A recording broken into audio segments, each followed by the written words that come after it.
ទី2គឺជាសេចក្តីរាយការណ៍យ៉ាងលម្អិតរបស់សារព័ត៌មាន The New York Times ដែលបានរាយការណ៍ពាក់ព័ន្ធជាមួយនឹង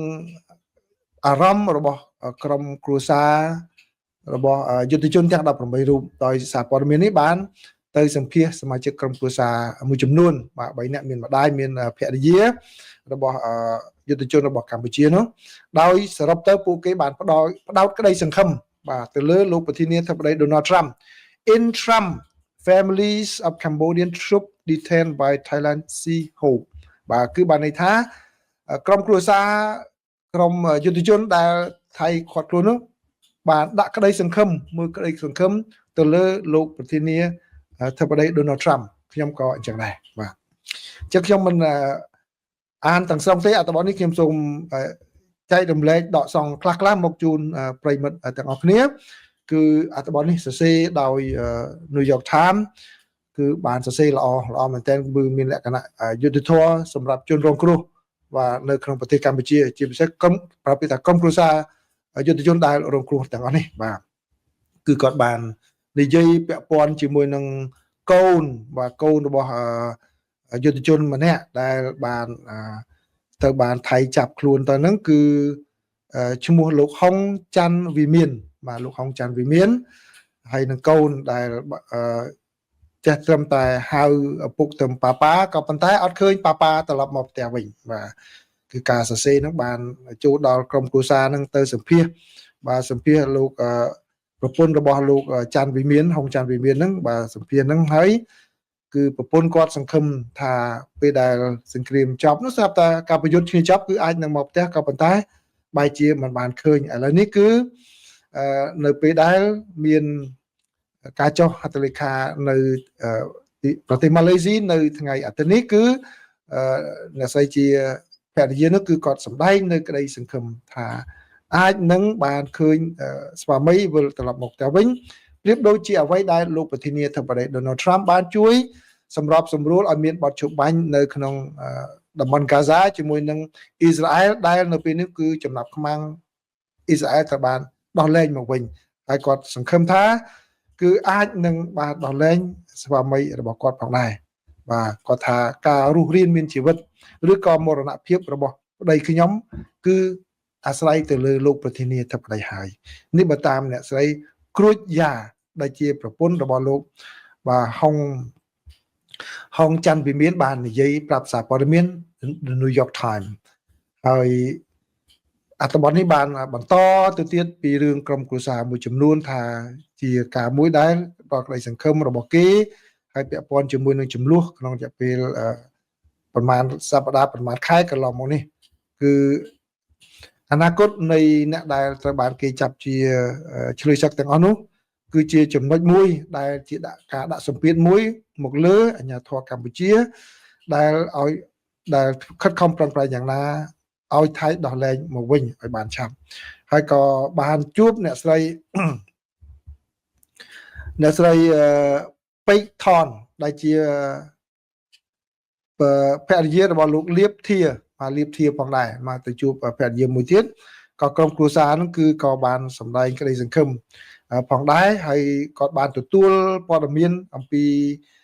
ស្វាមីតាមរយៈលិខិតដែលអង្គការគណៈកម្មាធិការកាកបាទក្រហមអន្តរជាតិបានយកមកជូននៅក្នុងពេល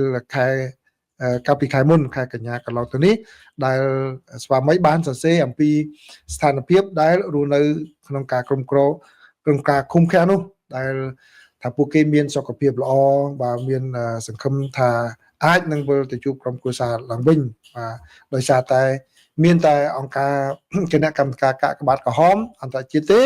ដែលត្រូវបានអាជ្ញាធរថៃអនុញ្ញាតឲ្យទៅសួរសុខទុក្ខយុទ្ធជនទាំងអស់នោះហើយនៅពេលដែលសារព័ត៌មានតាក់ទងទៅខាងកាកបាទក្រហមអន្តរជាតិនោះគឺខាងនោះមិនឆ្លើយទេដោយសារតែវាជាគោលការណ៍របស់អង្គការនេះដែលមិននិយាយអំពីស្ថានភាពរបស់អ្នកដែលជាប់ឃុំឃាំងនោះជាសាធារណៈនោះទេបាទក៏ប៉ុន្តែឆ្លងតាមអត្ថបទនេះគឺក៏បានជួបជាមួយនឹងម្ដាយរបស់យុទ្ធជនម្នាក់ផងដែរគឺ អ្នកស្រីម៉ែនគឹមលីបាទម៉ែនគឹមលីមិនមែនបងប្អូនម៉ែនគឹមសេងទេបាទគឺកូនប្រុសរបស់គាត់ជាកូនប្រុសទី3បាទឈ្មោះសលាស់បាទសលាស់ក៏ត្រូវបានចាប់ឃុំខាងដែរសង្ឃឹមថាអាចនឹងដោះលែងមកវិញបានដែរបាទហើយទាំងអស់នោះបាទគឺផ្ដោតក្តីសង្ឃឹមទៅលើលោកប្រធានាធិបតី Donald Trump បាទហើយអ្នកស្រីបានរៀបរាប់អំពីលិខិតដែលកូនប្រុសរបស់អ្នកស្រីបានសរសេរមកគឺថាកូនមិនដឹងថាពេលណាកូនអាចវិលត្រឡប់ទៅជួបម៉ាក់វិញបានទេបាទគឺកូននឹកអ្នកម៉ាក់ខ្លាំងណាស់ម្ដាយខ្លាំងអញ្ចឹងណាបើតាមលិខិតដែលខាងសារព័ត៌មាន The New York Times បានឃើញហើយលិខិតនោះគឺចុះថ្ងៃទី9 ខែតុលាបាទទើបតែសរសេរថ្មីនេះផងដែរបាទហើយលោកសលាស់នោះក៏មានបាទកូនអាយុ4 ឆ្នាំមួយផងដែរកូនស្រីអាយុ4 ឆ្នាំមួយផងដែរថាគាត់នឹកកូនស្រីរបស់គាត់ដែរបាទគឺលិខិតរបស់គាត់គឺមានថ្ងៃទី4 ខែកញ្ញាក៏បានសរសេរមកម្ដងថ្ងៃទី9 ខែតុលានេះក៏បានសរសេរមកម្ដងដែរបាទអញ្ចឹងជាសរុបមកគឺនៅក្នុងអត្ថបទរបស់ The New York Times New York Times គឺគាត់បានសរសេរបានយ៉ាងល្អបាទសរសេរបានយ៉ាងល្អដែលវាមានសារៈសំខាន់ណាស់អ្នកសារព័ត៌មានដែលយល់រួមដល់ខ្ញុំផ្ទាល់ដោយផ្ទាល់ខ្លួនតែម្ដងខ្ញុំអរគុណអ្នកដែលសរសេរហ្នឹងក៏ប៉ុន្តែអ្នកដែលជួយហ្នឹងគឺអតីតសហការីខ្ញុំនៅក្នុងប្រទេសកម្ពុជាគឺសុនរិនគាត់បានចូលរួមបកប្រែឲ្យអ្នកសារព័ត៌មានហ្នឹងទៅជាមួយមករៀបចំជាថានរិនគាត់រៀបចំកិច្ចការហ្នឹងហើយពីជ្រុងអ្នកសារព័ត៌មានគឺនេះជាគេហៅថារឿងជ្រុងពីរឿងជនរងគ្រោះដោយផ្ទាល់ human side of the story ហើយការផ្សាយហ្នឹងគឺមានលក្ខណៈតាន់ពេលវេលាល្អណាស់ដូចដែលខ្ញុំបានជម្រាបប្រិមិត្តចឹងកាសែត The New York Times នេះគឺហើយនៅ Washington Post ហ្នឹងនៅសហរដ្ឋអាមេរិកគឺអ្នកនយោបាយអានច្រើនចឹងហើយអត្ថបទគាត់សរសេរវែងល្អបាទហើយផ្ដោតលើក្តីសង្ឃឹមទៅលើលោក Trump ចំពេលដែលលោក Trump ចុះពីលើយន្តហោះទៅគឺច្បាស់ជាក្រុមលេខាព័ត៌មានរបស់គាត់នឹងយកទៅឲ្យលោកប្រធានាធិបតីបានមើលឃើញហើយថាក្រុមគ្រួសារនឹងជួបការលំបាកជួបបញ្ហាយ៉ាងម៉េចសង្ឃឹមថាលោកប្រធានាធិបតីនឹងឯនេះបាទបើសិនជាចង់មិនចង់និយាយដល់មកបាទនិយាយដល់មិនធ្លុយមាត់ទៅហើយមានអ្នកដែលខ្ញុំនិយាយថាបើសិនជាមានអ្នកដែលយកទៅឲ្យប្រពន្ធលោកប្រធានាធិបតីទៀតរត់ទៅអស់ចាទៀតក៏ប៉ុន្តែខ្ញុំដឹងថាមានក្រុមដែលធ្វើការងារជាមួយនឹងលោកស្រី Melania Trump បាទខ្ញុំអាចនិយាយចឹងបានខ្ញុំដឹងហើយប្រកាសជាអ្នកនឹង forward អត្ថបទនេះទៅឲ្យលោកស្រីទី1ភរិយារបស់លោកប្រធានាធិបតីបានឃើញលោកស្រីគាត់មានមនោសញ្ចេតនាខ្លាំងពីរឿងហ្នឹងជាពិសេសរឿងនេះបាននិយាយចាប់ផ្ដើមចេញមកគឺអត្ថបទហ្នឹងសរសេរគឺលក្ខណៈ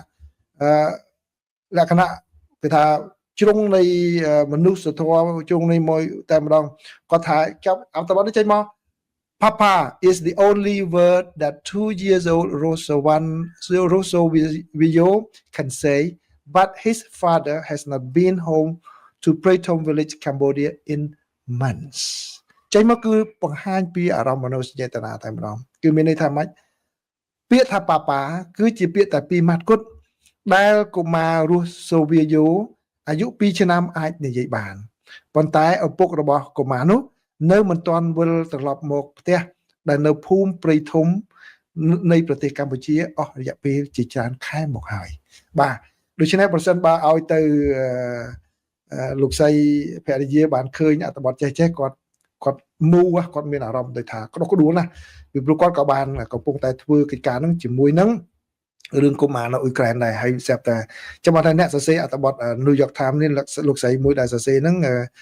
ខ្ញុំនិយាយរួមផ្ទាល់ខ្លួនខ្ញុំអរគុណគាត់តែម្ដងអរគុណគាត់ច្រើនណាស់ដែលសរសេរអត្ថបទនេះចំគេសេរីចំថ្ងៃហ្នឹងចេញល្អមែនតើហ្មងបាទនេះគឺជារឿងមួយបាទច័ន្ទរិទ្ធគាត់ថាស្ដាប់លពូអានក្តុកក្តួលបាទខ្ញុំអានខ្លួនឯងហ្នឹងក៏ចង់ក្តុកក្តួលដែរខ្ញុំគាត់ដកសំមកជម្រាបជូនហ្នឹងក៏បាទតិចផងបាទបើសិនជាអ្នកទាំងអស់គ្នាចេះភាសាអង់គ្លេសអានអង់គ្លេសអត្ថបទដើមគេហ្នឹងគឺអ្នកសរសេរនោះទឹកដៃគាត់ល្អស្ត្រីទេបាទស្ត្រីគាត់សរសេរហើយនរិនគាត់រៀបចំឲ្យអរគុណនរិនដែលបាននាំទៅជួបសិតតែមនុស្សល្អហើយគេចេញចំពេលវេលាល្អបាទនេះជាព័ត៌មានទី2ហើយព័ត៌មានទី3គឺឃើញអ្នកប្រាជ្ញខ្មែរយើងក៏មិនអន់ដែរគឺលោកឆាងយុបាទលោកឆាងយុលោកខិតខំប្រឹងសរសេរអត្ថបទហ្នឹង តើឲ្យ diplomat ចេញកាលពីថ្ងៃ24នៅអាមេរិកនេះគឺនៅខ្មែរគឺ25នោះបាទមុនលោកត្រាំអញ្ជើញទៅដល់មួយថ្ងៃដែរបាទអត្ថបទនេះវែងច្រើនណាស់បាទលោកឆាំងយុលោកសរសេរល្អចាលោកជាអ្នកប្រវត្តិសាស្ត្រទៅហើយបាទគឺ diplomat យកទៅចុះផ្សាយនោះគេរៀបចំឲ្យចំថ្ងៃដែលលោកអញ្ជើញទៅដល់មកហើយសិតតែជាទស្សនាវដ្តីធំទៀតបាទ diplomat បាទហ្នឹងគឺខ្លាំងហើយហើយ New York Times នេះខ្លាំងហើយ Washington Post ខ្លាំងហើយ Washington Post ខ្ញុំទៅចែកម្សិលមិញខ្ញុំអត់បានយកមកក្នុង show នេះប៉ុន្តែខ្ញុំថតដល់ like មួយគឺធំនោះបុកខ្លាំងតែម្ដងបាទចេញណាវាមានកន្លែងចេញចំពេលល្អណាស់បាទនឹងឯងដែលជាការថាយុទ្ធនាការនៃការធ្វើព័ត៌មានបាទខ្លាំងបុកខ្លាំងយករឿង human interest story នឹងខ្លាំងតែម្ដងបាទឥឡូវនេះអត្ថបទលោកឆាំងយុក៏សរសេរហ្នឹងមិនធម្មតាដែរគឺអស្ចារ្យមែនតើបាទអស្ចារ្យមែនតើតែខ្ញុំវែងលោកសរសេរវែងណាគាត់ចំណាយពេលច្រើនសរសេរខ្ញុំគាត់ដកសងខ្លឹមសារខ្លះមកជម្រាបជូនមិនអាននេះគឺខ្ញុំជម្រាបតែម្ដងគឺលោកឆាំងយុលោកបានចាប់ផ្ដើមដោយនិយាយអំពីការប៉ះទង្គិចគ្នារវាងកម្ពុជានិងថៃហ្នឹងគឺលោកថាមិនមែនជាបញ្ហាមួយតែនៅកម្ពុជានឹងទេបើសិនជាបញ្ហានេះមិនដោះស្រាយទាន់ពេលវេលាវាអាចនឹងមានសក្តានុពលប៉ះពាល់ទៅដល់ក្នុងតំបន់ហើយពិភពលោកតែម្ដងរឿងនេះបាទអញ្ចឹងបានន័យថាគាត់ទៅចេញដេប៉ាដំបូងមកលោកឆាំងយុបានបង្ហាញពីសារៈសំខាន់នៃទំនាស់រវាងកម្ពុជាហើយនិងថៃនឹងថាអត់ឲ្យទុកឲ្យនៅពុះក្តៅងុំអញ្ចឹងបានគឺត្រូវថាដោះស្រាយឲ្យបានបាទគាត់ចេញ paragraph ដំបូងហ្នឹងគឺលោកឆាំងយុដាក់យកខ្លាំងតែម្ដងសម្រាប់ក្នុងន័យឲ្យមានការបញ្ចប់បើមិនអញ្ចឹងទេគឺនឹងមានបាទផលប៉ះពាល់ណាគាត់ថា the recent conflict between Thailand and Cambodia is not new, insignificant or localized unless this conflict is resolved appropriately and soon the impact has the potential to reverberate across the region and the world បាទគឺគាត់និយាយចេញមកក្នុងន័យឲ្យយើងដឹងអំពីសារៈសំខាន់និងគ្រោះថ្នាក់នៃបញ្ហាដែលនឹងកើតមានឡើងបាទហើយលោកឆាំងយុបានបន្តទៅដល់រៀបរាប់អំពីថារឿងយ៉ាងម៉េចបានចូលទៅដល់មានមនោសញ្ចេតនាជាតិនិយមនៅក្នុងប្រទេសថៃដែលធ្វើឲ្យពួកនឹងធ្វើសកម្មភាពនេះឡើងហើយលោកក៏បានចូលទៅដល់ពីប្រវត្តិសាស្ត្ររវាងប្រទេសទាំងពីរតំបន់ស្វាយស៊ីសិផុនតំបន់បាត់ដំបងសៀមរាបនឹងស្ថិតនៅក្រោមតំបន់ណាពីឆ្នាំណាដល់ឆ្នាំណាបាទខ្ញុំមិនបាច់ចូលលម្អិតដល់កន្លែងហ្នឹងទេរហូតដល់មានកិច្ចព្រមព្រៀងបារាំងចូលមកជួយឲ្យមានកិច្ចព្រមព្រៀងឆ្នាំ1907អីចឹងទៅបាទហើយមាន1941បន្តរហូតជាប្រវត្តិបាទជាប្រវត្តិដែលលោករៀបរាប់បានយ៉ាងលម្អិតតែម្ដងហើយរហូតទៅដល់មានការប្រយុទ្ធគ្នាចុងក្រោយនៅពេលដែលមានជប៉ុនបាទចូលមកហើយចុងក្រោយបានឈានទៅដល់សន្ធិសញ្ញាបាទនៅពេលដែលក្រមសម្ព័ន្ធមិត្តឈ្នះនៅសង្គ្រាមលោកលើកទី2ហ្នឹងគឺដីដែលជប៉ុនបកគលឲ្យសៀមហ្នឹងគឺត្រូវអាមេរិកទាយកមកឲ្យកម្ពុជាវិញណាគាត់សង្កត់ទៅលើសារៈសំខាន់ដែលថាសហរដ្ឋអាមេរិកបានដើរតួនាទីសំខាន់នៅក្នុងការជួយកម្ពុជាតាំងពីមកបាទជួនកាលគាត់ត្រូវការរំលឹកអំពីប្រវត្តិសាស្ត្របន្តិចក្នុងនេះឲ្យដឹងគុណគេផងឲ្យគេដឹងថាគេធ្លាប់ធ្វើគុណលើយើងបាទអញ្ចឹងទៅលោកបាននិយាយតាក់ទងជាមួយនឹងសន្ធិសញ្ញាប្រគល់តំបន់មួយចំនួនដូចជាទៅស្វាយស៊ីសប៉ុនសៀមរាបស្ទឹងត្រែងកំពង់ធំឲ្យកម្ពុជាវិញបាទនេះគឺ46បាទប្រគល់មកកម្ពុជាមានសន្ធិសញ្ញាឲ្យសៀមប្រគល់មកវិញនៅថ្ងៃទី17ខែវិច្ឆិកាឆ្នាំ1946ដែលចុះហត្ថលេខានៅរដ្ឋធានី Washington សហរដ្ឋអាមេរិកតែម្ដងបាទហើយលោកបានរៀបរាប់បន្តទៀតពីរឿងការប៉ះទង្គិចក្រោយមកមានការប្តឹងទៅ ICJ ឆ្នាំ1953បារាំង54រហូតដល់62 2013ហ្នឹងលោករៀបរាប់លម្អិតតទៅទៀតមកអញ្ចឹងខ្ញុំមិនបាច់ចូលលក្ខណៈឯកសារប្រវត្តិសាស្ត្រទេគឺប្រិមត្តបានដឹងហើយក៏ប៉ុន្តែចុងក្រោយនេះលោកឆាំងយុលោកបានសន្និដ្ឋានទៅដល់បញ្ហាថាស្ថានភាពពេលបច្ចុប្បន្ននេះប្រទេសកម្ពុជាកំពុងដើរដោយប្រុងប្រយ័ត្នរវាងមិត្តភាពដ៏រឹងមាំផ្នែកសេដ្ឋកិច្ចជាមួយប្រទេសចិននិងទំនាក់ទំនងមិត្តភាពកាន់តែប្រសើរឡើងជាមួយនឹងសហរដ្ឋអាមេរិកបាទលោកបានបន្ថែមថាម្យ៉ាងវិញទៀតប្រទេសថៃក៏កំពុងរុករក ពិធីធ្វើតំណែងតំណងជាប្រវត្តិសាស្ត្ររបស់ខ្លួនជាមួយនឹងសហរដ្ឋអាមេរិកក្នុងបរិបទនៃការកើនឡើងនៅមនោសញ្ចេតនាជាតិនិយមកាន់តែខ្លាំងឡើងដែលពួកយោធាមានសកម្មភាពកាន់តែខ្លាំងក្លាហានជាងមុនហើយទោះបីជាគោលនយោបាយនិងតំណែងតំណងការបរទេសកន្លងមកมันមានការធានាជាយុទ្ធសាស្ត្រនិងភាពជាដៃគូនាពេលអនាគតក៏ដោយក៏វាមិនពិបាកនៅក្នុងការមើលឃើញពីរបៀបដែលការអាចបន្តចំនួននេះដែលមានការប្រឈមទៅនឹងការពង្រីកការប្រកួតប្រជែងជាយុទ្ធសាស្ត្រដែលកំពុងតែបន្តកើតមានឡើងរវាងសហរដ្ឋអាមេរិកនិងប្រទេសចិនផងដែរបាទអញ្ចឹងបានន័យថាវាអាចនឹងមានពាក់ព័ន្ធគ្នាទៅនឹងការប្រកួតប្រជែងរបស់មហាអំណាចទាំងពីរដែរបាទជាចុងក្រោយលោកយុបានបញ្ចប់ដោយសរសេរថាបាទលោកត្រាំបានបញ្ជាក់នៅក្នុងខែមករាឆ្នាំ2025ថាមរតកដ៏មានមោទនភាពរបស់លោកបំផុតរបស់លោកត្រាំគឺលោកចង់បានឈ្មោះថាជាអ្នកបង្កើតសន្តិភាពនិងជាអ្នកបង្រួបបង្រួមបាទអ្នកបង្រួមរួមហើយលោកមានគម្រោងធ្វើជាអធិបតីក្នុងពិធីចុះហត្ថលេខាឬក៏ធ្វើជាសាក្សីក្នុងពិធីចុះហត្ថលេខាលើកិច្ចព្រមព្រៀងសន្តិភាពរវាងកម្ពុជានិងថៃក្នុងអំឡុងពេលដែលលោកអញ្ជើញចូលរួមនៅក្នុងកិច្ចប្រជុំកំពូលអាស៊ាននៅថ្ងៃទី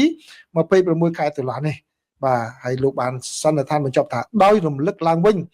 នៅទួលនីតិជាប្រវត្តិសាស្ត្ររបស់សហរដ្ឋអាមេរិកក្នុងការធានាសន្តិភាពនៅអាស៊ីអាគ្នេយ៍និងទូទាំងពិភពលោកបន្ទាប់ពីសង្គ្រាមលោកលើកទី2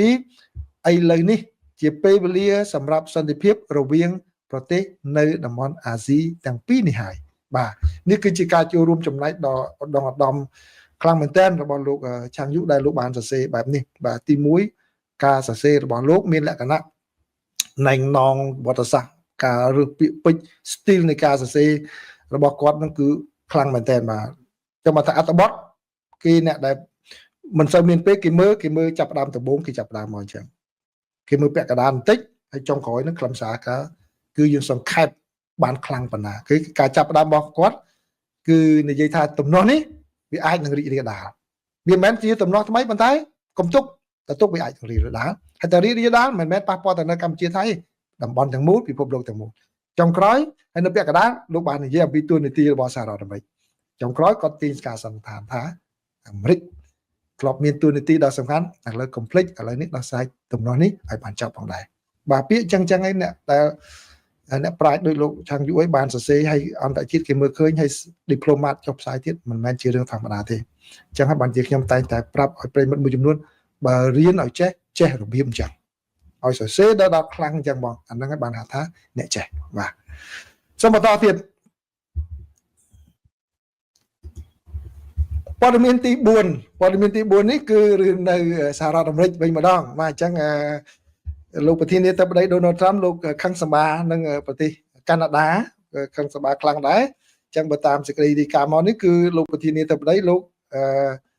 បន្ថែមពន្ធគយចំនួន 10% ថែមទៀតមកទៅលើទំនិញរបស់ខាងកាណាដាបាទនៅក្រោយពីកាណាដាយកคลิปរបស់លោកអតីតប្រធានាធិបតីលោក Ronald Reagan បាទលោក Ronald Reagan ដែលបាននិយាយរិះគន់អំពីពន្ធគយនឹងបាទពីព្រោះអីលោកថាពន្ធគយហ្នឹងគឺដំបូងឡើយគេដាក់ពន្ធមកប៉ុន្តែទីបំផុតគឺជាការមួយគ្រប់គ្រងទៅលើប្រជាពលរដ្ឋប៉ះពាល់អីចឹងមកដល់ចឹងទៅចំពេលលោកត្រាំលោកកំពុងតែយកពន្ធគយទៅលើពិភពលោកផងដែរហើយកំពុងតែចរចាជាមួយនឹងកាណាដាមិនទាន់ត្រូវលោកផ្ដាច់ទំនាក់ទំនងលែងចរចារឿងពន្ធគយថ្មីទៀតជាមួយនឹងកាណាដាតាំងពីថ្ងៃពហុមកចាប់ថ្ងៃសុក្រលេងកាណាដាចាក់ពាណិជ្ជកម្មហ្នឹងដាក់ឲ្យតាមបញ្ជូតាមអីហ្នឹងលោកតាមលោកខាងសម្បាតែម្ដងលោកថាថែម 10% ទៀតបើអញ្ចឹងបាទឥឡូវនេះបើតាមសេចក្តីរាយការណ៍មកគឺថាខាងខេត្តរបស់កាណាដានឹងគាត់ឈប់ចាក់ផ្សាយចាប់ពីថ្ងៃច័ន្ទនេះទៅបាទអត្ថបទនេះគឺជាអត្ថបទរបស់កាសែត New York Times បាទដូចខ្ញុំបានជម្រាបចឹងគឺ